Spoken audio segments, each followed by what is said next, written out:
आत्मा आती हैं जो परमात्मा के अंश हैं, जो पिछले जन्मों से उनके चरणों में कहीं ना कहीं किसी ना किसी रूप में वो उनके साथ रहे हैं। अब वो पार हो नहीं पाए या भटक रहे हैं, उनको फिर परमात्मा अपने बच्चों को इकट्ठा कर रहा है किसी ना किसी माध्यम से, कोई टीवी से, चैनल से, या किसी पुस्तक से, या किसी मित्र से, रिश्तेदार से, भाई बहन से अपना संदेश भिजवा कर इनको फिर शरण में ले रहा है।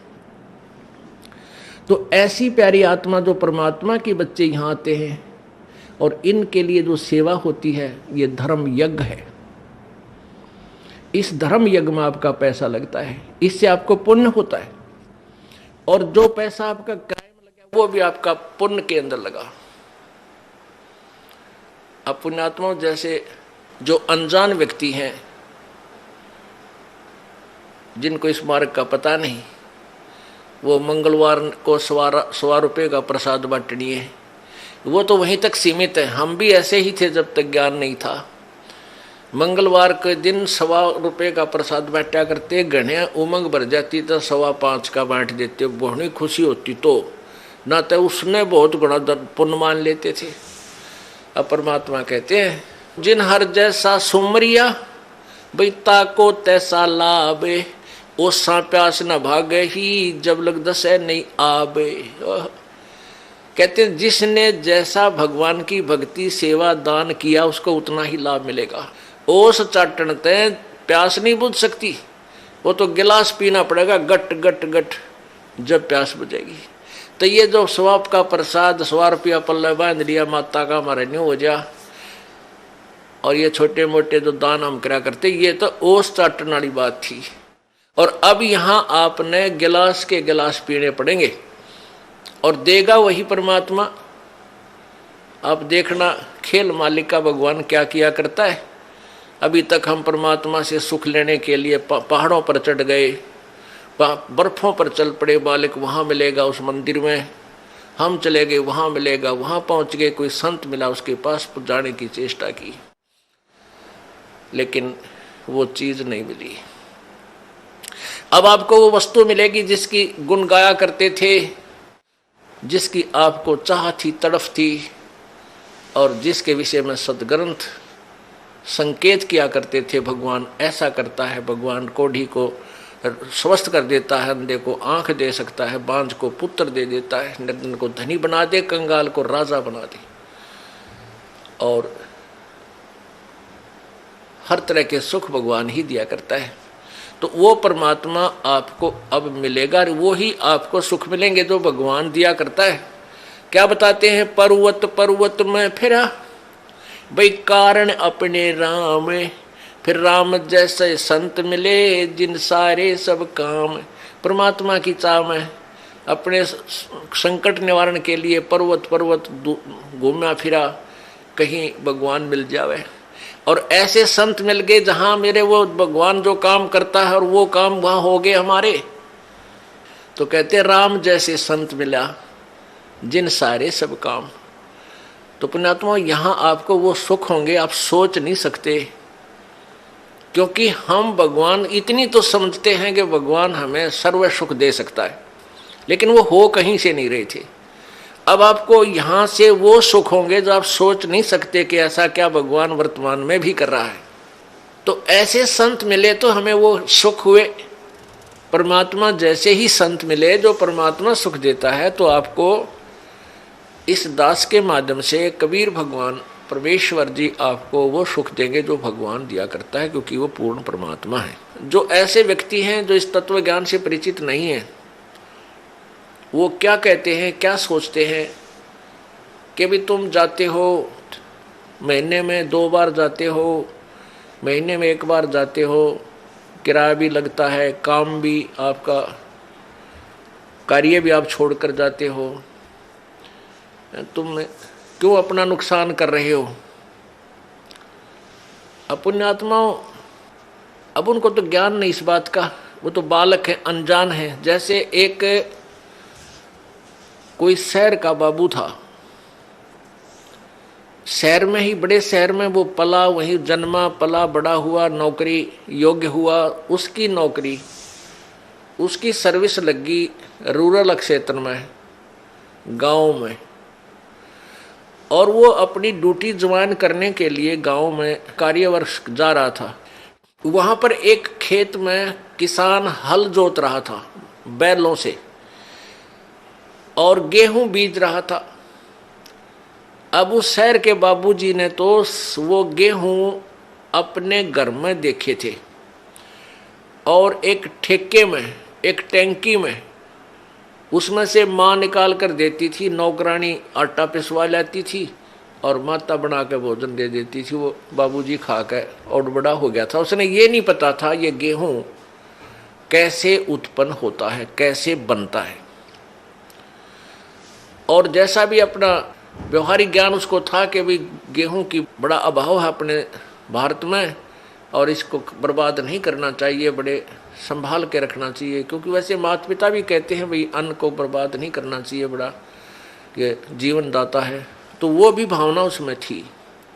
उसने क्या देखा कि किसान एक थैले में कणक गाल के, गेहूं डाल के और एक पाइप के द्वारा बैलों के पीछे हल पर लगे हुए उस पाइप में से और मिट्टी में वो गेहूं डाल रहा है, मिट्टी में डाल रहा है खेतों में। और कुछ गेहूं अलग रखे हैं जिनको दूसरी ट्रेन में वो उठाएगा। तो उसने देखा कि भाई ये आदमी के क्या मिट्टी में क्या डाल रहा है। उसने देखा गेहूं रखे हैं, ये गेहूं ही बीज रहा है। तो उस किसान से कि मुट्ठी से भी उसने देखा गेहूं डालता, उसको पक्का हो गया कि ये आदमी मूर्ख है जो ऐसी बढ़िया वस्तु, खाने की वस्तु, अन्न गेहूं को और मिट्टी में डालने लग रहा। अच्छा पागल। अब उसको उस बाबूजी ने कहा उस गेहूं बीजने वाले हाली से, किसान से, कि भैया एक बार रोकना। अब किसान ने सोचा भाई शहर का आदमी दिखा है, कोई रास्ता पूछता होगा। उसने बैल खड़े कर लिए, रोक दिया हाल। हाँ बाबूजी बताओ क्या काम है। तो बाबूजी ने बोला अरे तू मूर्ख है क्या। वो शहर वाला बाबू बोला अरे किसान तू पागल है क्या, इस गेहूं को बर्बाद कर रहा है, ये तो बहुत संभाल के रखने का है। ला गया लेक्चर देन जिसा उसने बेरा था बॉडी पीरियड ने। अब वो किसान ने सोचा यो कितना है क्या बंदर, इसने यो मन ने मुझे शिक्षा देने लग रहा है उल्लू। वो समझ गया कि उन्हें बोतलू है कह लेने दे इसने सारी। वो जब सब अपनी शिक्षा दे चुका, जब पहले उसकी मूर्खता पर उसको पता लग गया कि भाई वो इसने पता ही नहीं होगा इस प्रोसीजर का, तब उस किसान ने उसको समझाया कि भगत जी बात सुन, मैं गेहूं को बर्बाद नहीं कर रहा, ये बर्बाद जो मैं करता हुआ नजर आ रहा हूं ये मुझे आबाद करेगा। ये गेहूं देख, 1 एकड़ में 40 किलो डालूंगा, 40 किलोग्राम, और एक ट्रैक्टर की ट्राली भर के ले जाऊंगा, इतना इसमें धन होगा मुझे। यानी 40 किलो डालूंगा 1 मन, तो मुझे 60-65 मन गेहूं यहां से मिलेंगे। अब वो बता रहा था लेकिन उसको समझ में पल्ला नहीं पड़ रहा उस बाबूजी के। अब मैं कैसे मानूं भाई, अच्छा मूर्ख है, मिट्टी में बर्बाद कर रहा है और कहता गेहूं 65 मन होंगे 1 मन के। किसान ने कहा कि आप 4-5 महीने के बाद आना, अप्रैल में, और फिर दिखाऊंगा तुझे ये मैं बर्बाद कर रहा हूं यही मुझे आबाद करेंगे। अब वो चला गया। वो फिर आया इसी प्रकार अप्रैल के महीने में। उसने देखा, किसान ने उसको दिखाया कि 1 कनक का दाना डाला था और कम से कम 10-12 ये गुच्छा बन गया देख नीचे से, और प्रत्येक पौधे के ऊपर 1-1 बाली आई है, एक बाली में 30-40 दाने हैं। उसने ऐसे करके वो दिखा, देख बाबूजी। तब उसकी चौंध टूटी। भाई आप ठीक कह रहे थे।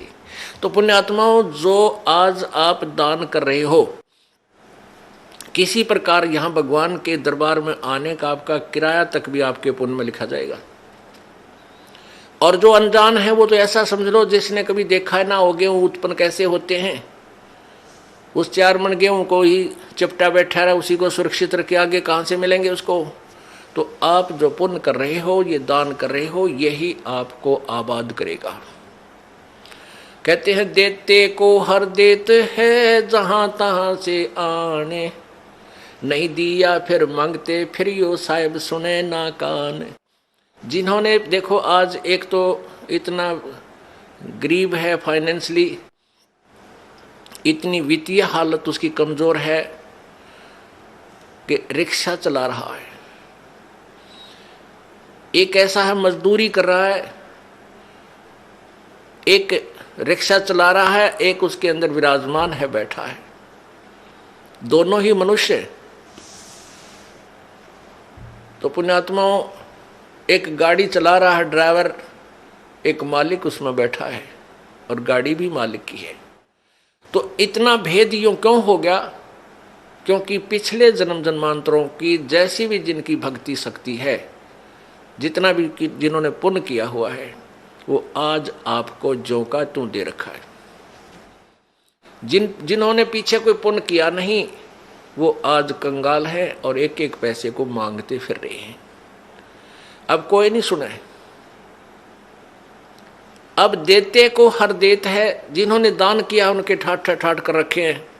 छोटा सा बच्चा बिजनेस में लग जाता है और चारों तरफ से उसके पूरी प्रोग्रेस हो जाती है, विकास होता है, क्योंकि उसने पिछले जन्म में पुण्य कर रखे, वो भगवान दे ही देगा, उसमें टोटा होने ना दे उसके। तो इस प्रकार अब आप जो दान करोगे, प्रथम तो आप इस बात से परिचित हो जाओगे कि अब जो दान करोगे उसका बेनिफिट केवल अगले जन्म में लेने की चाह मत रखना। आप जो भी पुण्य करोगे या भक्ति करोगे, अपना जन्म मृत्यु का रोग कटाने के लिए ही करना।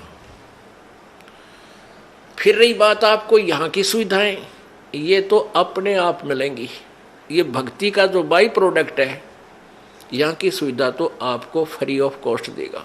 ये भक्ति की विधि ऐसी है, ये भक्ति का वो यथार्थ वे है, पूजा का साधन है, जिससे आपको यहाँ की सुविधाएं तो अपने आप मिलेंगी, मांगने की आवश्यकता नहीं पड़ेगी आपको।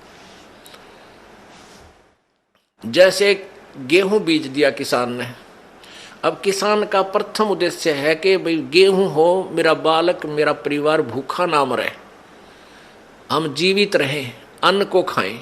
और उसके साथ फिर भूसा और बन गया, वो तूड़ा बन गया, तूड़ा जिसको चारा बोलते हैं पशुओं का, वो तो पहले बना। उसका उद्देश्य केवल ये था कि मुझे गेहूं मिले। यहाँ भी आप देखते हो कि कई लोग ऐसे हैं पैसे वाले, इतना उनका बड़ा फार्म होते हैं, इन क्रेनों से कटवा डालते हैं गेहूं की बाली बाली निकाल लेते हैं और नीचे वो तूड़ा चारा काट कूट देते हैं, अंदर ही पड़ा रहता है। उनका उद्देश्य गेहूं बीजना ही था। और वो जो तूड़ा है, वो चारा, वो फ्री में होता है, वो अवश्य ही होगा। तो आप यहाँ संसारिक जो आपके ये कार कोठी और धन सुविधाएं आवश्यकताएं, ये तो तूड़ा समझो इस भक्ति का, ये चारा आपको आप पे मिलेगा। और असली धन है मोक्ष। जो बाली है वो गेहूं समझो मोक्ष है। हमारा उद्देश्य मोक्ष प्राप्ति रहना चाहिए, ना कि वो चारा ही प्राप्त करना। अगर चारा उद्देश्य रहेगा तो आप परिपक्व नहीं होने दोगे उस फसल को, गेहूं को, और कच्चे कोई पशुओं को डालकर आप भूखे मर जाओगे, कंगाल हो जाओगे। इसलिए हमने इस प्रोसीजर को पूरी तरह समझना है, और वो समझाने के लिए आपको यहाँ बुलाया जाता है। अब बताओ, हमने आपको यहाँ बुलाकर क्या क्या कराना है? कोई काम नहीं, कोई सेवा नहीं। सेवा तो हम आपको तैयार करें पावा सारी, बच्चे लग रहे हैं यहाँ, पुण्यात्मा जिनको पता लग रहा है कि ये सब अपने भाई हैं, सतलोक के वासी हैं। अब ये भूल भटक गए, यहाँ काल के जाल में फंसे हुए हैं, और इनकी जितनी हम सेवा करेंगे, ये मालिक के बच्चे हैं, परमात्मा लाभ देगा सेवा करने वालों को। और आपकी फिर यहाँ ऑपरेशन होगा मोतियाबिंद का। तुम कहाँ फंसे हुए हो, क्या करना था, यहाँ आए किस लिए थे, तुम कर क्या रहे हो? कोटि जन्म तन भर मत होगे, कुछ ना हाथ लग्या रे, कुकर शुकर खरबा बोरे, कौआ हंस बुगारे। करोड़ों जन्म हो गए तो आप जी ने यही कर्म करते हैं ना, अभी तक कुछ भी पल्ले ना पड़ा। आज कोई फैक्ट्री मालिक है, मृत्यु हो जा, कल गधा बन गया, ओ तेरे की। फिर कभी मनुष्य जीवन मिला, फिर कोई पुण्य किया, फिर मनुष्य जीवन मिला, जब वो उसको फैक्ट्री मालिक बना देगा, और फिर मृत्यु। इस जन्म मृत्यु के रूपी रोग से मुक्त होने के लिए आप जी ने इस ज्ञान को समझकर इस भक्ति मार्ग को उसी उद्देश्य से ग्रहण करना चाहिए जो इसका मूल उद्देश्य है। देते को हर देत है जहां तहां से आन, ना दिया वो मांगते फिरियो साहेब सुने नहीं कान। अपने आत्माओं आप कथा सुना करते थे कि द्रौपदी को नंगा करने लगे, उसका चीर उतारना चाहते थे और उसका चीर नहीं उतरा, उसको नी वस्त्र नहीं कर सके। उसके पास कौन सा जादू था, वो भी तो एक इंसान थी। और आप यहाँ देख रहे हो ना जाने कितनी बहन बेटियों के साथ बेइज्जतियाँ की जाती हैं, उनकी रक्षा क्यों नहीं होती? वो क्या वो पुकार नहीं करती आपत्ति में? क्या वो भगवान को याद नहीं करती उस समय जब उनके ऊपर आपत्ति आती है, कोई दुष्ट दुखी करता है? अवश्य करती हैं, लेकिन उनका पिछला कोई संस्कार पुण्य ऐसा नहीं जिसमें भगवान मदद कर सके।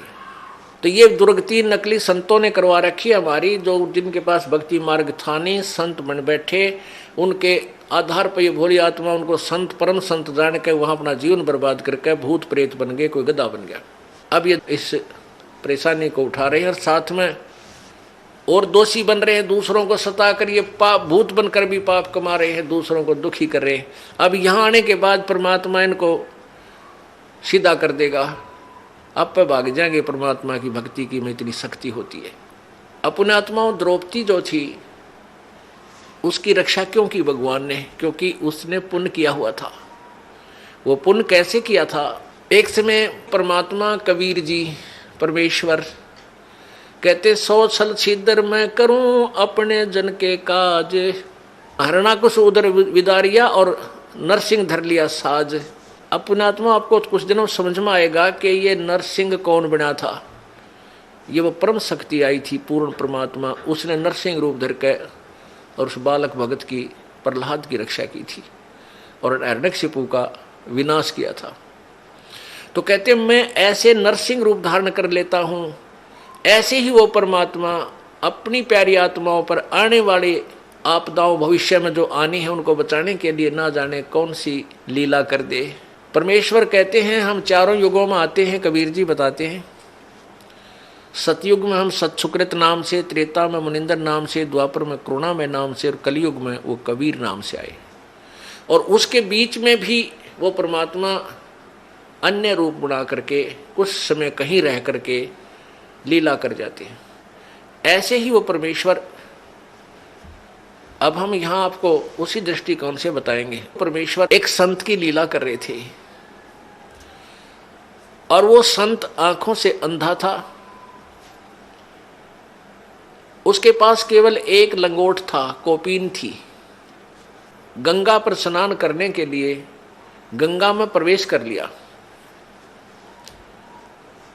अब सुबह का समय था, मुंह अंधेरा था, उसमें जाकर के गंगा में स्नान करने लगा। उसी समय द्रौपदी अपने पिता के घर पर थी, वो कंवारी थी, उसकी शादी नहीं हुई थी। सहेलियों के साथ स्नान करने के लिए गंगा पर जाती थी। गंगा के किनारे उसके पिताजी ने एक जनाना घाट बना रखा था, यानी वहाँ एक स्नान गृह बना रखा था लड़कियों के नहाने का। तो द्रौपदी की सहेलियाँ और द्रौपदी वहाँ स्नान करने प्रतिदिन जाया करती थी। अब जो ही वो लड़कियाँ स्नान करने के लिए गई तो लड़कियाँ की आवाज़ें एक दूसरे से बातें करती हुई चलती हैं, दूर तक पता चल जाता है लड़कियां जा रही हैं। तो उस संत ने सोचा कि भाई लड़कियां स्नान करने के लिए यहाँ आ रही हैं और यहाँ अवश्य कोई घाट है और तू तो गलत जगह आ गया, जनाना घाट के पास आकर तू स्नान करने लग गया। इस शर्म के मारे उसके तन पर केवल एक कोपीन थी, पर्दे पर लंगोट था ओनली। इस शर्म के मारे वो दरिया में गहरा चला गया और छाती पानी में, इतने पानी में अंदर प्रवेश कर गया। अब द्रौपदी ने देखा कि साधु संत स्नान कर रहा है, साधु भक्त, और पुण्यात्माओं भगत के अंदर एक विशेष प्रेरणा होती है, क्योंकि हमें पता है कि परमात्मा ना जाने किस रूप में कहाँ दर्शन दे दे। तो पुण्यात्मा के अंदर संत की वेशभूषा में परमात्मा दिखाई दे जाता है। वो सोच लेता है साधु है, भक्त है, भगवान की चर्चा करता है, इसके पास बैठ कर कुछ देर भगवान की चर्चा करेंगे। तो द्रौपदी ने इस दृष्टिकोण से देखा कि साधु मिल गया सुबह सुबह और इससे भगवान की चर्चा करेंगी। उसने देखा कि स्नान कर रहा है, हम भी स्नान कर लेती हैं। कहते हैं साधु दर्शन राम का मुख पर बसे सुहाग, और दर्श उन्हीं को होते हैं जिनके पूर्ण भाग। कबीरा दर्शन संत का परमात्मा आवे याद, और लेखे में वाए गड़ी बाकी का समय व्यर्थ बाद। अपने आत्मा जितना समय आपको मालिक ने आने का दिया है, चर्चा सुनने के दिया है, ये एक विशेष घड़ी है आपकी, एक विशेष समय है।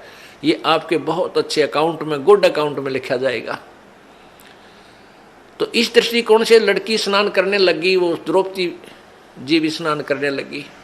स्नान करने के घंटा आध पौन घंटा उन्हें लगा, बाहर आए, देखा कि साधु चला तो नहीं गया है।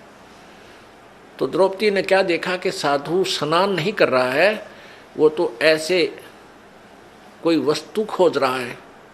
फिर उसने देखा ध्यान से कि इस महात्मा की तो बाहर पटड़ी पर कोई वस्त्र नहीं है, और लगता है इसकी कोपीन पर्दे का कपड़ा इसका बह गया। तो क्या हुआ, उस संत का स्नान करते समय जो उसने एक धागा तागड़ी बांध लेते हैं, बेल्ट की तरह एक छोटा सा धागा बांधा करते हैं पतला सा, उसने यहाँ हरियाणा में तागड़ी बोले, एक बेल्ट टाइप, और उसमें लंगोट उलझा लिया करते वो ऊपर आगे पीछे, और वो तागड़ी टूट गई, वो कोपीन भी बह गई, निवस्त्र हो गया संत। अब वो पहले इतने जल में था तो फिर इतने पानी में चला गया और हाथ मार रहा है कि हो सकता है ये लड़कियां नहावें, कोई इनका कपड़ा बह का आ जावे, अपना पर्दे पर बांध के मैं बाहर चला जाऊं, आज तो बड़ी मुश्किल हुई। अब वो सोच रहा था, ऐसा हाथ मार रहा था कि शायद कोई हाथ लग जावे, ऐसे ऐसे कर रहा था। अब लड़की ने देखा कि ये नहा नहीं रहा है, तो क्या बात है, ऐसे ऐसे हाथ कर रहा है, ऐसे ऐसे। तो देख लिया आपने विचार करके कि इसका तो कोई कपड़ा निवस्त्र है ये, और कपड़ा इसका खो गया। तो लड़की ने, द्रौपदी ने अपनी साड़ी, एक तो स्नान करने बांध के गई थी वो उसमें से नहीं दिया, उसने जो नई धोती धोई धाई कपड़ा था उसका जो बांधना था उस दिन, पहनना था ना कर, उसमें से एक गठ, एक बिलात यानी 9 इंच 8-9 इंच कपड़ा पाड़ा और जल में बहा दिया। उसने सोचा ये जल में बहता हुआ महात्मा के हाथ लग जाएगा और ये उसमें बांध के अपना चला जाएगा, बाहर आ जाएगा। तो महात्मा के हाथ नहीं लगा, संत के हाथ नहीं लगा। उसने फिर दूसरा कपड़ा पाड़ कर डाला, फिर तीसरी ऐसे ही एक स्ट्रिप सी पाड़ी, टुकड़ा पाड़ा कपड़े का, साड़ी से फिर डाला, ऐसे 8-9 लीर, उसका लीर बोलते हैं हरियाणा में, लीर यानी एक टुकड़ा लंबी कतरन सी, वो 8-9 पाड़ कर डाल दी। 8 यानी 8 नीम 72 यानी 5-6 फुट के करीब कपड़ा डाल दिया, महात्मा का हाथ लग गया। अब लड़की ने सोचा भाई साड़ी भी तकरीबन पाड़ डाली और इसका काम आया को ना। वो न्यों सोचा थी कि कहीं मैं बोल पड़ी और निकट जाऊंगी, महात्मा शर्मा जागा, शर्म का मारा कहीं आगे को ना सरक जा, दरिया का बहाव बहुत ज्यादा है, कहीं डूब ना जा। फिर उसने सोची तो मुंह तो नहीं बोलूंगी नहीं, एक लंबी लकड़ी ले ली, जंगल से लंबी लकड़ी लाई ढूंढ गए और उसके एक लीर और पाड़ी, एक टुकड़ा और फाड़ा 8-9 इंच का, और उस लकड़ी का लपेटा दे के, और महात्मा ऐसे हाथ मार रहा था, उसके हाथ के निकट कर दी।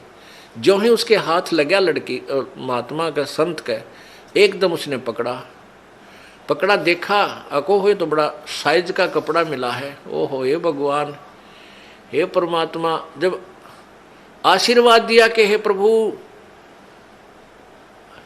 आपने बड़ी दया करी अपने दास पे। और फिर हिसाब लाकर देखा कि ये कोई कपड़ा वैसे नहीं आया, ये किसी बेटी ने, क्योंकि अंधे के हाथ आंखों का काम करते हैं। उसने सब हिसाब देख लिया, ये साड़ी का कपड़ा है और किसी बहन बेटी ने डाला है। तो आशीर्वाद दिया कि बेटी आज तने मेरी इज्जत रखी है, भगवान तेरी इज्जत रखा है और भगवान तने घणाए दे। अब कहते हैं संत बोले सहज सुबह और जो चाहे सो कर दे। सात वचन पलटे नहीं चे पलट जाओ ब्रह्मंड। अब उस आशीर्वाद दिया, हृदय से दिया। अपने आत्मा यहाँ देखो खेल भगत कैसा होता है। लोभ करे तो ऐसा करे, लालच करे तो ऐसा करे। ये नकली लालच नहीं करे, किसी का जो है ना मिलावट कर दी, किसी का घाट तोल दिया, किसी का कुछ गड़बड़ कर दी, ये लालच माड़े हैं, ये गलत होते हैं। लोभ करे लालच करे तो ये करे कि वहाँ लड़की ने देखो, द्रौपदी राजा की लड़की थी और नौकरानियाँ और सहेली छोटे घरों की होती थी, न जाने कितनी उनके साथ थी। और वो एक बांदी को कहती कि तू अपनी साड़ी में तो फाड़ के टुकड़ा डाल दे, तो तुरंत डाल देती। पता था कि राजा की लड़की मुझे इससे भी सुंदर साड़ी लाकर नई दे देगी, और राजा की लड़की का आदेश मोड़े कौन नहीं, उसको उल्लंघन नहीं हो सकता। लेकिन वहाँ उसने देखा कि यदि मैं अपनी साड़ी आज मैं दान करूँगी मुझे मिलेगा, और बांदी करेगी तो बांदी को मिलेगा। इतनी गलती मैं क्यों करूँ, अपनी मजदूरी इसको दूँ। तो यहाँ भगत को इस दृष्टिकोण से भी बहुत सोचना होता है। अपना लालच लोभ अब इस टाइप का करे, यहाँ के धन जोड़न का लोभ आपका विनाशक होता है, और लूटन का नहीं करे, लूटने का करे परमात्मा के नाम पे। फिर देखना, अब वहाँ तो वो अपने घर चलेगी, संत चले गए, द्रौपदी का ब्याह हो गया। विवाह होने के बाद फिर राजा युधिष्ठिर ने एक महल बनाया शिष्य का। द्रौपदी पांचों पांडवों की साजली पत्नी मां के आशीर्वाद से होगी।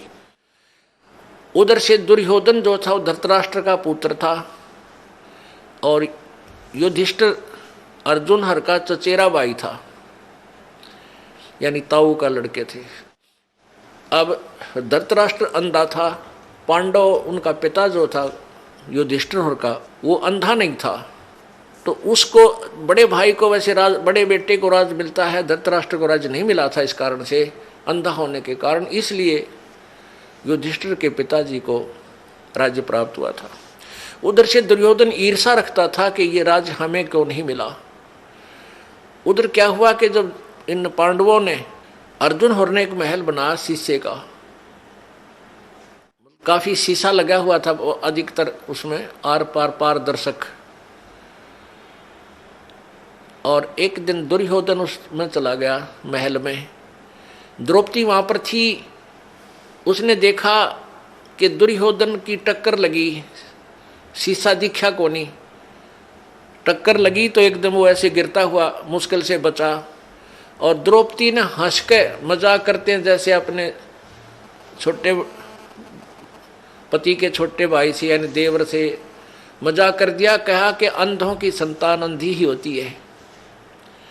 अब उसने कहा था एक हंसी मजाक में, और वो मान गया दुख गणा। इस बात को सुनकर उसकी तनमन में आग लगी और उसका प्रतिशोध लेने की सोचने लग गया। तो क्या किया उन्होंने, जुए में युधिष्ठिर को खिलाया और जुए में सारा राज भी जीत लिया, और द्रौपदी को भी दांव पर लगा दिया युधिष्ठिर ने, और द्रौपदी भी जीत ली।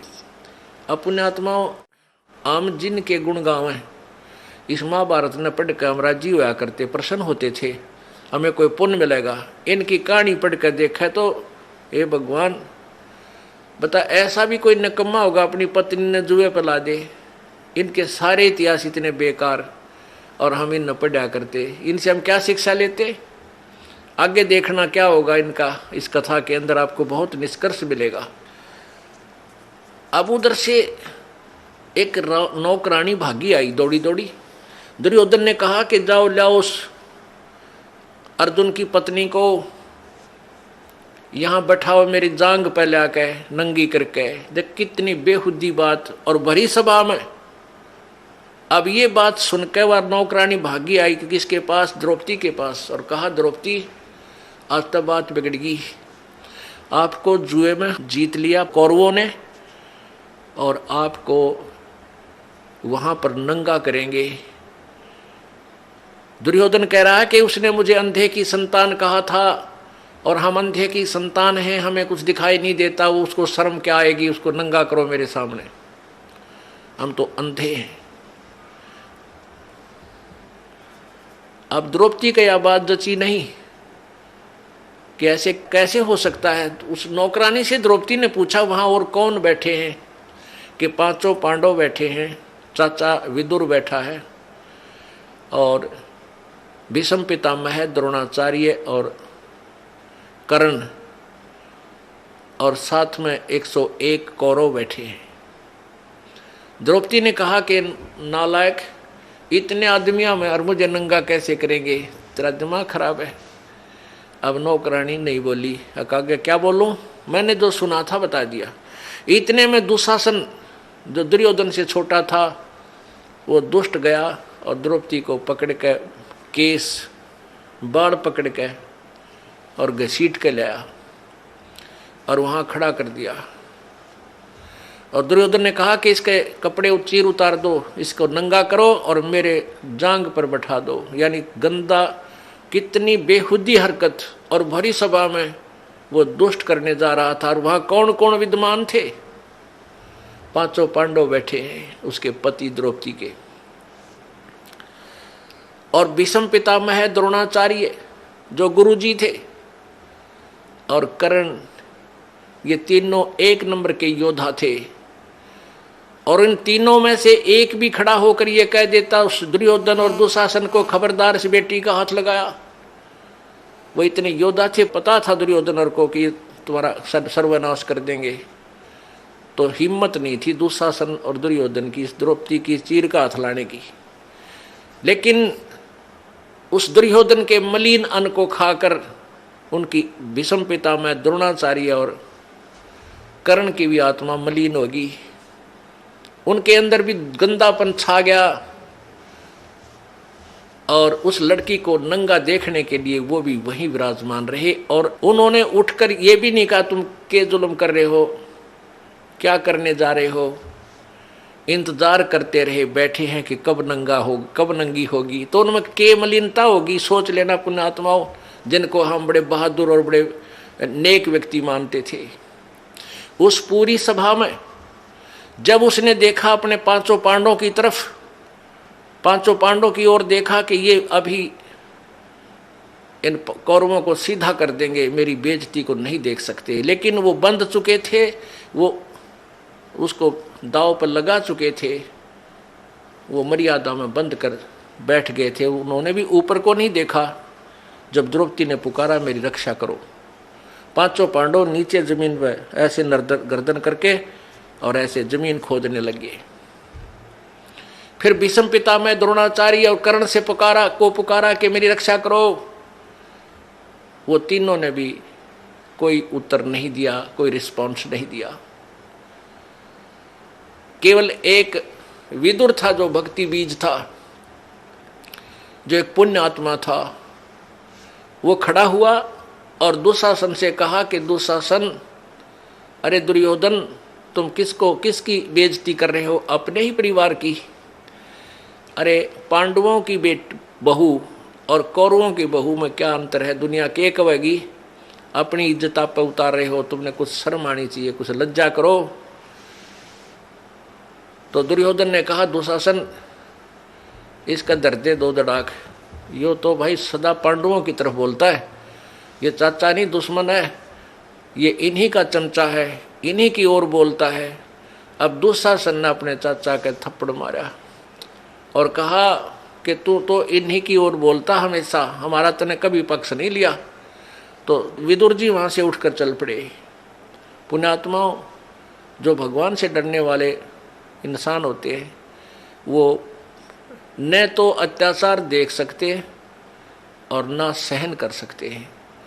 अब उसने देखा कि यहाँ तेरी बात नहीं चली, कहनी थी वह कह दी। पंचायत में जो पुण्यात्मा भगवान से डरने वाले हों उन पंचायतियों ने स्पष्ट बात कह देनी चाहिए, इसको मानना चाहिए मत मानना, नहीं तो वो दोषी हो जाते हैं। तो विदुर ने अपने जो कहना था वो कह दिया कि ये गलत कर रही हो, तुमने ऐसा नहीं करना चाहिए। तो उसमें विदुर को उन्होंने थप्पड़ मार दिया, लज्जित किया, विदुर उठकर चला गया। अब क्या बताते हैं, विदुर कहे ये बंधु थारा, एक कुल एक परिवारा। विदुर के मुख पर लगा थपेड़ा, तू तो है पांडवों का चेहरा, तू तो है बांदी का जाया। भीष्म द्रोण और कर्ण मुस्काया। पुण्यात्मा इनके इतिहास देखना, जिनको हम बड़े महान आत्मा समझ कहा करते, भीष्म दादा भीष्म। अब जब उसने थप्पड़ मारा दुशासन ने अपने चाचा कर ने बोला तो बांदी का जाया है, बांदी का जाम है, तेरे अंदर तो ये हीन भावना ही रहेगी, तो सूरवीर थोड़ा ही है। तो उस बात के ऊपर वो तीनों हंसने लगे। कौन? भीष्म पितामह, द्रोणाचार्य और कर्ण। जबकि उन्हें खड़ा होकर कह देना चाहिए था, बेशर्म तेरे शर्म ने अपने चाचा पर हाथ उठा दिया, अपने बाप का मार दिया, तेरे चाचा का मार दिया, तो ये सोच। लेकिन वहां दांदरे का डर लागे, दायत्रे का है, और उन्हें धमकाना चाहिए था अपने उस बच्चे को। तो पुण्यात्मा इस काल के जाल को ऐसे समझा जाएगा। अब वो तीनों हंसने लगे। जब द्रौपदी ने देखा कि ये दांदरे काट रहे हैं, ये किसकी मदद करेंगे तेरी, जब उसने प्रार्थना भी करी मेरी रक्षा करो, नीचे को गर्दन कर ली और बैठे रहे। अगर भीष्म पितामह द्रोणाचार्य कर्ण के मन में दोष नहीं होता, उठकर चले जाते, और उधर से दुशासन चीर पकड़ कर उसको नंगी करने के लिए तैयार है, और वो बैठे हैं वहां पर। तो पुण्यात्माओं, जैसे हम संसारिक लोगों का सहारा जब तक लेते हैं, वो सहारा पूर्ण नहीं होता, कच्चा होता है। जैसे हम किसी अच्छा रिश्तेदार है, पैसे वाला है, हम उसको अपना मान कर काख पीटते हैं, भाई हमारा रिश्तेदार बड़ा साहूकार है। उस साहूकार रिश्तेदार पर 20,000 रुपये ले आओ एक बार उधारे, और वो दो वर्ष बाद देना, और फिर जाना उससे मांगने, जा अपने चाह न भी टोक लेते हैं, नुका पैसे दे मेरे पहले वाले। अब वहीं पता लग लेगा कि और उधारे दिए वो तो, और ऐसा इतना जता देगा, उठाया जाना रखा जा।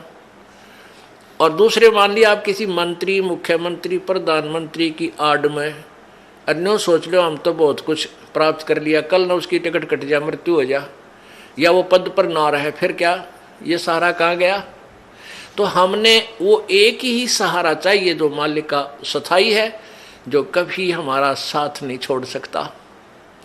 तो जब तक हम संसारिक लोगों का आश्रय तकते हैं तो परमात्मा मदद नहीं करता, साइलेंट रहता है भगत के लिए। वैसे तो जो अपना किया वो कर्म भोग ही रहा है।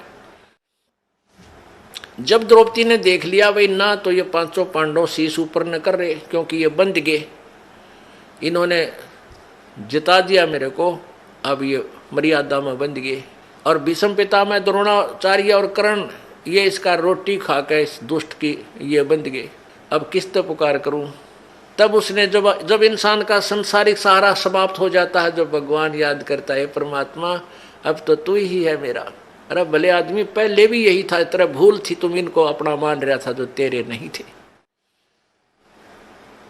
ये स्थायी सहारा नहीं था जिनको तूने अपना जो है सहारा माना था। तो जब उसने पुकार करी है परमात्मा, जब देख लिया कोई रक्षा करनी नहीं, तेरी बेइज्जती होगी, जुल्म हो गया, तो इतना मनंगी होगी। अब बेटी ने यह सबसे बड़ी चिंता होती है, सबसे बड़ा दुख है इसकी जीवन का। तो एकदम उसने हृदय से पुकारा, आत्मा रोई। पुण्यात्मा रोते सभी हैं आपत्ति में, लेकिन क्या होता है कि यहाँ आत्मा की पुकार परमात्मा पूर्ण ब्रह्म सुनता है, मन की बकवाद नहीं सुनता। मन तो पता नहीं क्या क्या मांगे, कदे गाड़ी मांगे, कदे कार, कदे रेल मांग ले, इसका नहीं मेरा के मांगे। और आत्मा मांगेगी आपत्ति में खास चीज जो जरूरत होगी उसकी, तो आत्मा के साथ देता है। तो जो ही उसकी आत्मा की पुकार और यहाँ एक धर्मराज बना रखा है इस ज्योति निरंजन ने, और उस धर्मराज के पास न्यायाधीश के उसमें कंप्यूटर में यानी सबके पुण्य डिपॉजिट होते हैं, जिसका जैसा पुण्य बना है शुभ कर्म। तो जो ही उस भक्त आत्मा ने पुकार की तो उसी समय द्रौपदी की जो पुकार थी वो धर्मराज के दरबार में गई और वहाँ एकदम वही कंप्यूटर की वो फाइल खुल गई द्रौपदी वाले प्राणी की, जीव की। तो धर्मराज ने देखा भी आपत्ति आई है इस आत्मा पर देखो इसका कोई मदद बन सकती है कि नहीं। उसने जो ही उस कंप्यूटर में देखा तो एक संत, परम संत को इसने बगैर किसी डिमांड के, नी इच्छा के एक इम्पोर्टेंट दान कर रखा है, पूरी साड़ी की साड़ी दान कर रखी है, और संत ने उसके प्रतिफल में एक आशीर्वाद दिया है और इसके प्रतिफल में मैं इसका खूब मदद कर सकता हूं। तो वहां से वो बटन ऑन कर देता है। तो क्या होता है कि यहाँ पांचों पांडवों के जो आध्यात्मिक गुरु थे वो श्री कृष्ण जी थे। पुण्यात्माओं, जैसे भी जिस भी इष्ट की जिसने भक्ति करनी है उसका गुरु अवश्य होना चाहिए, तभी उसको कुछ राहत ईश्वरीय एक्स्ट्रा ऐड मिलती है। तो उधर से वो धर्मराज के दरबार से और वो जो पुण्य था वो आया श्री कृष्ण जी के अंतःकरण में, उसके कंप्यूटर में टक्कर मारी आकर एकदम। और ये सब लीला पूर्ण ब्रह्म करवाता है, कबीर भगवान करता है। उसमें श्री कृष्ण जी अपनी पत्नी रुक्मणी के साथ अपने महल में शतरंज खेल रहा था। अब इस बात को समझना पुण्यात्माओं, क्योंकि आध्यात्मिक ज्ञान है, बड़ी गहराई से सोचना पड़ेगा आपने कि हम किसको कर्ता मान रहे थे, वास्तव में करता है कौन। तो जब वो रुक्मणी के साथ वो खेल रहा था शतरंज, तो उसमें पासे डालते हैं ऐसे, और पासे डालते डालते कोई शब्द बोलते हैं, कच्चे 11 पक्के 12 पौ 12 या जैसा भी कोई ऐसा बोलते, ले ऐसे बोलता हूँ मैं, ऐसे मांगता हूँ। वो मिलते क्या हैं ओड़े सोड़े, वो बाद की बात है। तो जो ही श्री कृष्ण जी ने पासे डाले, उधर से वो कंप्यूटर धर्मराज के दरबार से कंप्यूटर से रिफ्लेक्स होकर के वो पुण्य आया श्री कृष्ण जी के पास, और एकदम श्री कृष्ण उसमें पावर आई, एकदम श्री कृष्ण जी का हाथ ऐसे आकड़ गया। पौ 12 नहीं बोला, कच्चे 12 18 नहीं बोला, हाथ ऐसे करके कहने लगा अनंत। जैसे किसी में प्रेत आ जा रहे एकदम कहता कुछ रोकड़ जो करने लग जा, ऐसे उसमें ऐसी क्रिया श्री कृष्ण जी की होगी। तो रुक्मणी ने हाथ पकड़ा और हंसने लगी, कहने लगी ये अनंत क्या है, ये कहते 11 बोल के 12 बोलने थे, ये अनंत क्यों कहा। तो वहां श्री कृष्ण जी ने के अंदर वो चेतना दी काल परमात्मा ने। अब क्या बोली वो पावर जो श्री कृष्ण जी के अंदर आई थी, रुक्मणी कर पकड़ा मुस्काई, हाथ पकड़ के हंसन लगी और अनंत कहा, मोकू समझाई, यो अनंत क्यों कहा तने मुझे समझा। अब कहते हैं दुशासन ने द्रौपदी पकड़ी और हमारी भक्ति सकल में सिकरी, जय हमारी भक्त पिछोड़ी होई तो हमारा नाम न लेवे कोई। तंदे ही से पासा डारी, वो तो वहां खेल रहा है फिर पासे खेलने लग गया इतना कह के, तो वहां से वो शक्ति, वहां से जैसे अब यहाँ कंप्यूटर आजकल जो चल पड़े हैं इनसे बहुत कुछ राहत हमें आध्यात्मिक ज्ञान सुनने में मिलती है। जैसे कंप्यूटर लिखने वाले क्या करते हैं, एक पॉइंट से लेते हैं फिर उससे आगे उसका लेखन कार्य उसी से करते हैं, कितना कर लो जाए। तो ऐसे वहाँ से वो शक्ति फिर वो परमात्मा सूक्ष्म रूप धार के कबीर भगवान गुरु मर्यादा को रखते हुए वो पूर्ण ब्रह्म सूक्ष्म रूप धारण करके और श्री कृष्ण रूप बना के द्रौपदी के शीश के ऊपर आकर विराजमान हो गया। बाहर पीछे से ऐसे कर दिया, आशीर्वाद दिया पीछे खड़ा होकर के, किसी को नहीं दिखाई दे रहा। कहते हैं तंदे ही से पासा डारी, पहुंचे सूक्ष्म रूप मुरारी, खेचत खेचत खेच कसीसा, सिर पर बैठे हैं जगदीशा। द्रौपद सुता को दीने लीर, जाके अंत बढ़ाए चीर। उस अंधे को कोपिन दी थी, द्रुप सुता को दिन ने लीर, एक टुकड़ा दिया था साड़ी का और जाके अंत बढ़ाए चीर। अब खेचत खेचत खेच कसीसा सिर पर बैठे हैं जगदीशा, द्रुप सुता के चीर बढ़ाए संख असंख्यों पार नहीं पाए। अब दुशासन ने खूब जोर लगा लिया, अपनी तरफ से खींच खींच कर ढेर लाग गया वहां साड़ी का, अंत नहीं आया। दुशासन इतना तगड़ा बताते हैं कि कई हजार हाथियों की ताकत, इतना जैसे आजकल हॉर्स पावर से बिजली की ताकत नापते हैं ना, उसमें आदमियों की ताकत एलिफेंट पावर से नापा करते हैं। तो 1000 एलिफेंट पावर का था वो दुशासन। और द्रौपदी एक कोमल सी बेटी, भक्ति की शक्ति के सामने वो राक्षस फीका पड़ गया। उस कोमल कमल के फूल जैसी उस लड़की का वो पत्ता भी नहीं तोड़ सका, यानी उसका कुछ नहीं बिगाड़ सका। तो जिन्होंने प्रभु का आश्रय लिया है विधिवत, तो उनको कहते हैं देते को हर देत है, जहां तहां से आन और ना दिया वह मांगते फ्री हो, फिर परमात्मा सुने नहीं कहा। तो पुण्यात्माओं, अब जैसा भी आप पुण्य धर्म करते हो वो आपके गुड अकाउंट में लिखा जाता है। जब तक आप परम संत पूर्ण परमात्मा की शरण में नहीं आते, तब तक आपके जो पुण्य डिपॉजिट भी होते हैं वो भी काल यहीं बर्बाद करवा देता है। आज जैसे द्रौपदी के ऊपर यह तो आपत्ति टल गई और फिर केवरानवटी हुई, हिमालय में जाकर गड़ गए, राज्य भी गया, कुछ नहीं रहा, फिर नरक में डाल दिए गए। अब हमने यहां केवल इतना ही लेना है कि आप यहां परमात्मा के चरणों में आए हो, आपका प्रथम उद्देश्य ये हो कि मेरा जन्म मृत्यु का रोग कटे, क्योंकि आप जी ने असंख्य जन्म हो गए यहाँ जन्मते और मरते को। कभी राजा भी रहे, कभी आप रानी भी रहे, और फिर भिखारी बनकर भी घूमते रहे। अब कहीं पर भी आपको स्थायी स्थान नहीं मिला। जैसे आपने पुण्य किए तो आप स्वर्ग चले गए। स्वर्ग क्या है? ये एक होटल है, एक रेस्टोरेंट है।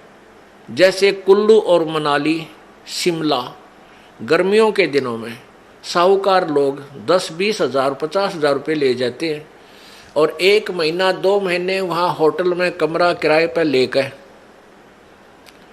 और वहाँ रहते हैं, ठाठ करते हैं, घूमते हैं, फिरते हैं। बड़ी ठंडा मौसम होता है, हिली स्टेशन है और लेकिन वो पैसे जेब से उन्हीं के लग रहे हैं, होटल का किराया, खाने का खर्चा। जब वो 2 महीना वो 50 हजार रुपये खर्च हो जाते हैं परिवार के, तो फिर वो अपने कर्म क्षेत्र में आ जाते हैं कंगाल होकर। और फिर अगले सीजन में क्या पता सूत बैठे 50 हजार सेविंग उनका ना हो।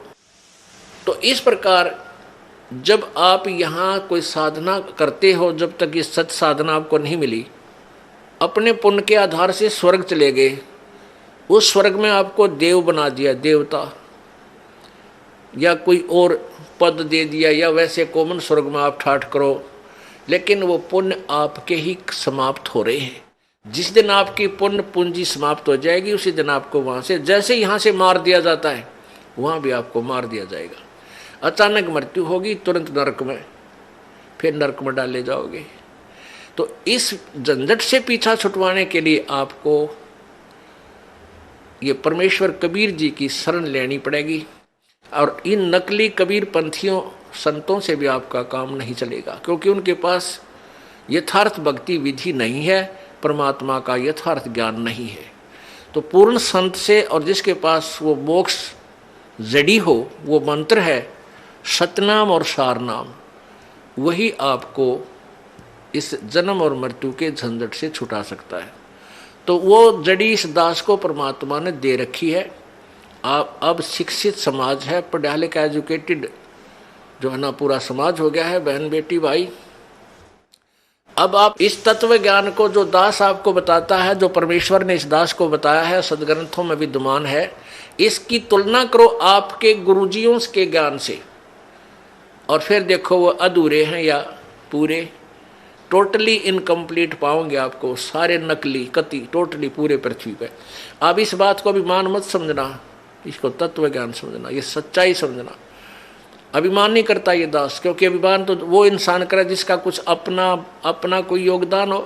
ये तो परमेश्वर कबीर जी का दिया हुआ ज्ञान है, दास को उन्होंने बुद्धि दे दी और आपको बता रहा हूँ समझा के, इतना ही मेरा योगदान है। तो किसी के पास भी पृथ्वी पे आज मोक्ष मार्ग नहीं है, वो केवल इस दास के पास है। और आप भी इसको ग्रहण करो और अपने जो भी आपका साथी है, बहन भाई है, मित्र है, रिश्तेदार है, उनको भी समझाओ और ये नाम उनको दिलाओ, कल्याण करवाओ। बोलो सतगुरुदेव। परम पिता परमात्मा, सारी सृष्टि के रचनहार, कुल मालिक कबीर परमेश्वर, कबीर देव, कबीर साहब अपनी प्यारी आत्माओं को काल के जाल को समझाने के लिए आप ही इस पृथ्वी लोक पर आते हैं। जब वो यहाँ आते हैं, अपने तत्व ज्ञान को प्रचार करते हैं, उसमें हम परमात्मा को पहचान नहीं पाते, क्योंकि इस काल भगवान ने, ब्रह्म ने पूरे मानव समाज में अज्ञान भर रखा होता है। उस अज्ञान आधार से अज्ञानी ऋषियों, संतों और गुरुओं ने परमात्मा को निराकार बता रखा होता है। उस सिद्धांत के आधार से हम परमात्मा को निराकार मानते रहते हैं, और जब परमेश्वर इस धरातल पर आते हैं हम उसको पहचान नहीं पाते, और काल के दूत उस परमेश्वर का विरोध करते और करवाते हैं। क्योंकि परमात्मा जब आते हैं वो यही तत्वज्ञान प्रचार करते हैं जो दास आपको सुना रहा है, उन्हीं के द्वारा प्रचार किया हुआ। अज्ञानी संतों ऋषियों के द्वारा सुना गया लोकवेद होता है। लोकवेद कहते हैं घर का ज्ञान, अपना मन घड़ंत, अपना अनुभव। बहन जी नमस्कार। सर साहेब। क्या नाम है जी आपका? राखी शर्मा। कहाँ से आए आप? जिला नरसिंहपुर, तहसील गारडावारा, ग्राम जौरा, MP। अच्छा, आप ये बताइए, आपने संत रामपाल जी महाराज से नाम दीक्षा कब ली? संत रामपाल जी महाराज से दीक्षा मैंने ली है 28 अप्रैल 2013। संत रामपाल जी महाराज से नाम दीक्षा लेने से पहले आप क्या भक्ति साधना करते थे? ब्रह्मा विष्णु महेश की भक्ति करते थे, खासकर लक्ष्मी जी को मानती थी मैं। इसके अलावा किसी साधु संत से भी नाम दीक्षा ले रखी थी? नहीं ली थी मैंने। अच्छा, आप एक बात बताइए, आप MP में रहते हैं, संत रामपाल जी महाराज से नाम दीक्षा कैसे लिया आपने? सर मैंने अपने पति के कहने पे संत रामपाल जी महाराज से नामदान लिया था। आप संत रामपाल जी महाराज के सतलोक आश्रम बरवाला में पहुँचे, आपको कैसा लगा? क्या व्यवस्था थी वहाँ पर? कैसा आपको अनुभव हुआ संत रामपाल जी महाराज के आश्रम में जब आप पहुँचे? जैसे हम गए तो मतलब सतलोक आश्रम नाम है उसका, वैसे ही सतलोक जैसा हमको लगा। वहाँ छुआछूत नहीं मानते थे किसी भी तरफ से, मतलब जाति समाज मतलब वो कुछ नहीं, सब एक साथ रहते थे। सभी लोगों के लिए एक साथ खाना खाना, एक साथ रहना। ये नहीं है कि मतलब ये बड़ा आदमी है तो मतलब उसके लिए कुछ VIP चीज़ है, ये कुछ भी नहीं। अच्छा, आप ये बात बताइए कि आपके पति क्यों चाहते थे कि संत रामपाल जी महाराज से नाम दीक्षा लें? क्योंकि मैं मतलब मेरा तो दिया परमात्मा का जीवन, संत रामपाल जी महाराज का दिया जीवन है। और मेरे पति मतलब सब जगह मुझे बता चुके थे। डॉक्टर, मुझे भूत प्रेत बाधा भी थी, डॉक्टर इलाज भी उन्होंने मतलब पूरा करवा लिया था। उन्हें मतलब कहीं मतलब विश्वास नहीं था, पर उनके लिए ये था कि एक सच्चा ज्ञान क्या होता है, उन्हें वो चीज़ की प्रेरित थी। वो सब चीज़ें हताश होके गए थे और उन्हें विश्वास था कि मैं संत रामपाल जी महाराज जी के पास जाके बिल्कुल ठीक हो जाऊँगी। उनको पूरा विश्वास था।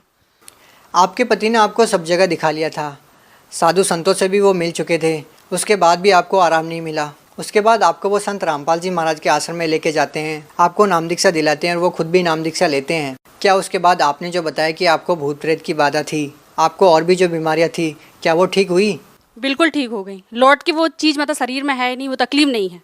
संत रामपाल जी महाराज से नामदान लेने के बाद वो चीज़ तो हमारे शरीर में है ही नहीं। मतलब बिल्कुल, मतलब उनका दिया जीवन है, उन्हीं की दी सांसें हैं और संत रामपाल जी ही की दी सांसें हैं। बिल्कुल। संत रामपाल जी महाराज से नाम दीक्षा लेने से पहले आपको क्या बीमारियां थी? मुझे थायराइड था, जो मैं बताती हूँ, मैं रिपोर्ट लेकर आई हूँ, 1 मिनट में बताती हूँ। कहाँ पे दिखाया था?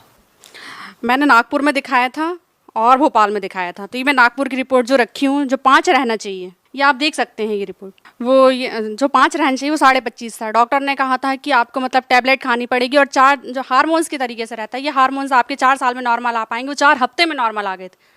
संत रामपाल जी महाराज जी ये सब चीज़ कर सकते हैं और अन्यथा डॉक्टर ये सब चीज़ें और कोई नहीं कर सकता। जब आपने डॉक्टर को दिखाया, ये रिपोर्ट आपको पता चली, डॉक्टरों का क्या कहना था कि आपको जो ये प्रॉब्लम है वो किस बारे में है और क्या आपको प्रॉब्लम हो सकती है, किस तरह से इसका इलाज होगा, क्या डॉक्टर ने आपको बताया? डॉक्टर ने बोला कि आपको 4 साल में आराम लगेगा, क्योंकि जो चीज़ 5 रहनी चाहिए वो 25.5 हो चुकी थी और इस चीज़ में अगर आपको प्रेगनेंसी होती है तो वो भी नहीं हो सकती है। पर संत रामपाल जी महाराज से जुड़ने के बाद मुझे प्रेगनेंसी हुई और प्रेगनेंसी के मतलब वैसे नॉर्मल आ गया था। प्रेगनेंसी के समय शायद ये परमात्मा का प्रमाण देने के लिए, प्रेगनेंसी के समय मेरा थायराइड बढ़ गया था, पर उसके बाद मतलब थायराइड में बोलते हैं कि पूरे समय की डिलीवरी नहीं होगी और बच्चा होगा तो अपंग होगा या फिर मानसिक रूप से वो होगा। तो फिर हम संत रामपाल जी महाराज के पास गए और वहाँ पे मैं बोला हमने संत रामपाल जी महाराज से कि डॉक्टर बोल रहे हैं कि ये 7वां महीना लग गया और बच्चा अपंग या मानसिक रूप से बीमार रहेगा। तो संत रामपाल जी महाराज ने बोला कि नहीं, ऐसा कुछ नहीं है, बच्चा अच्छा होगा, ठीक होगा। तो हमें संत रामपाल जी महाराज, हमारे पिता परमेश्वर पर विश्वास था और जब मेरी डिलीवरी हुई तो बच्चा बिल्कुल स्वस्थ हुआ। और उसके बाद थोड़ा सा मैं आपको बताती हूँ, उसके बाद बहुत ज़्यादा दिक्कत हो गई थी। बच्चे होने के बाद मेरे शरीर में इन्फेक्शन फैल गया था और पूरे शरीर में मतलब इन्फेक्शन फैल चुका था, जहर फैल चुका था। और फिर मैं डिलीवरी रूम में लेटी हुई थी, मैंने परमात्मा को याद करा, गुरुजी आ जाओ। मतलब जब दिक्कत परेशानी होती है तो एक अपने पिता को याद करा जाता है, जन्म देने वाले। पर मेरे लिए तो मेरे मतलब बंदी छोड़ संत रामपाल जी महाराज हैं, क्योंकि मैं तो मर चुकी थी, उन्हीं की दी सांस से हैं। तो बस मैं रो रही हैं और डॉक्टर बोल रहे हैं कि इनको सरकारी अस्पताल रेफ़र कर दो। पूरी हरी नीली पड़ गई थी, मुझे खुद लग रहा था कि मैं बिल्कुल नहीं बचूंगी। पर संत रामपाल जी महाराज मतलब मेरे पिता खुद कहाँ हरियाणा में हैं और अचानक मैं याद कर रही हूँ उनको कि गुरुजी आ जाओ, गुरुजी आ जाओ, हे संत रामपाल जी महाराज आ जाओ, मेरे पिता आ जाओ, कि मैं आखिरी समय आपको देख सकूं, क्योंकि आपकी दी सांसें हैं, मैं मर जाऊं तो मतलब कोई वो नहीं रहेगा, आपकी दी सांसें हैं, एक बार आप मुझे दर्शन दे जाओ परमात्मा। गुरुजी, लेबर रूम का गेट लगा था, अपने आप गेट खुला, गुरुजी आए, संत रामपाल जी महाराज आए, उन्होंने मुंह पे हाथ रखा, सर पे हाथ रखा और अचानक मेरे सर से मतलब एकदम उल्टी हुई और उल्टी के बाद अपने आप जो पॉइजन था वो पूरा निकल गया। मतलब ये एक चमत्कार है, डॉक्टर तक से रेफ़र करने लगे थे जो सरकारी अस्पताल में। ये केवल संत रामपाल जी महाराज, एक पिता अपने बच्चे के लिए कर सकता है, अन्यथा कोई संसार में नहीं है जो मतलब मरे को जिंदा कर दें। ये संत रामपाल जी महाराज ही कर सकते। कौन से हॉस्पिटल में थे उस टाइम पे आप? जिला नरसिंहपुर के अग्रवाल हॉस्पिटल में थे हम। संत रामपाल जी महाराज से नाम दीक्षा लेने के बाद आपको और क्या लाभ मिला? जैसे कि मैंने आपको बताया, डिलीवरी के समय मुझे इन्फेक्शन हुआ था और मतलब पूरे शरीर में पॉइजन फैल गया था, उससे मतलब मुझे नया जीवन दान मिला। और थायराइड था, जो बच्चा अपंग बताया था वो बच्चा हुआ, बिल्कुल ठीक है, मानसिक रूप से भी ठीक है, शारीरिक रूप से भी ठीक है। और मैं आपको एक लाभ और, मैं बहुत बड़ी बाधा थी मुझे, वो मतलब वो अब लौट के मेरे शरीर में नहीं, संत रामपाल जी गुरु जी की कृपा से। और मैं आपको एक लाभ और बताना चाहती हूँ कि जो मुझे हुआ है, एक बार क्या हुआ कि मैं चूड़ी की कवर्ड में चूड़ियाँ रखी हुई थी, जैसे ये चूड़ी कवर्ड है मेरा, और बस ये ऐसा सांप फन करा हुआ सांप बैठा हुआ था, बस सांप के पास से मैंने चूड़ी उठाई, सांप ने फन करा पर मुझे काट नहीं पाया। संत रामपाल जी महाराज ने मुझे हर तरीके से मतलब हर जगह मुझे बचाया। और मेरे बच्चे को सफ़ेद दाग थे, बड़े बच्चे को 10 साल का है वो, उसे भी सफ़ेद दाग हो चुके थे। तो आज वो बिल्कुल पूरा ठीक है। सब लोग बोलते थे कि ये कभी ठीक नहीं होगा, इसका और ज़्यादा फैल जाएगा और शायद इसका कहीं इलाज नहीं है, पर संत रामपाल जी महाराज ने उसको ठीक करा। और मेरे हस्बैंड को सोराइसिस है, उसमें भी उनको काफ़ी आराम है। भगत समाज को क्या संदेश देना चाहते हैं? भगत समाज को संदेश देना चाहते हैं कि आजकल ये झूठे गुरुओं के चक्कर में ना पड़े। संत रामपाल जी महाराज सच्चा ज्ञान देने आए, प्रमाणित ज्ञान है। आपने कहा कि झूठे गुरुओं के चक्कर में ना पड़े। अब हजारों की संख्या में जब धर्मगुरु हैं तो लोग कैसे पहचानें कि कौन झूठा है और कौन सच्चा? तो वो तो आजकल पढ़ा लिखा समाज है। प्रमाण मतलब गुरुजी तो गीता जी, रामायण जी में से प्रमाण बता रहे हैं। सच्चे गुरु क्या पहचान है, गीता जी में बताया है कि आपने सच्चे गुरु की पहचान के बारे में बताया। अगर आपसे पूछा जाए कि सच्चे गुरु की क्या पहचान है तो आप क्या बताना चाहेंगी? सच्चे गुरु की तो मतलब सबसे बड़ा प्रमाण है हमारे गुरु जी कि आज तक मतलब कोई जितने भी गुरु हैं उन्होंने मतलब कभी प्रमाणित ज्ञान नहीं बताया। कोई ब्रह्मा विष्णु महेश की, तो कभी कोई किसी की भक्ति बता रहे हैं। मतलब जो प्रमाणित ज्ञान है और उल्टे वृक्ष को सीधा का बताए, सच्चे गुरु की वही पहचान है, गीता जी में बताया गया है। और सच्चा गुरु वो है जो कि मतलब शिष्य को सही राह पिलाए। जैसे कि हमारे गुरु जी हैं तो वो उनके नियम हैं। हर जो गुरुजी लोग रहते हैं उनके नियम नहीं रहते हैं। आज संसार जुड़ जाए भैया, पर मतलब गुरुजी से क्या नियम की वजह से भी इंसान जैसे पैर पढ़ना पढ़ाना, इस वजह से ये सब और गुरु लोग इन्हें मना नहीं करवाते, तो उनके नियम हैं। जैसे कि आज ये समाज को मैं ये संदेश देना चाहती हूँ कि आज आपके भी बच्चे हैं छोटे छोटे, आज गुरुजी के ये नियम में नशा छीना नहीं है, तो आज ये छोटे बच्चे जो नशा छीनेंगे नहीं तो वो करेंगे क्या, है ना। तो मतलब ये है कि गुरुजी और दहेज लेना देना ये सब बंद करवाया। आज मतलब ये सरकार नहीं करवा पा रही। नशे का सामान आज भी बिक रहा है, पर संत रामपाल जी महाराज के जो भगत हैं वो मतलब ना नशा का सामान खरीदते हैं ना ही, और सबसे बड़े आज जो अपने बच्चा जनरेशन है तो वो जब नशा का सामान जो लेगी नहीं, खरीदेगी, छीएगी नहीं तो वो करेगी क्या, है ना। आपसे एक अंतिम प्रश्न पूछना चाहेंगे कि जिस संत से नाम दीक्षा लेने के बाद आपको बहुत सारी शारीरिक समस्या सत साहिब सभी भक्तों को, जिनको भी ये वीडियो पसंद आया हो तो वीडियो को लाइक और चैनल को सब्सक्राइब करके जरूर जाएं।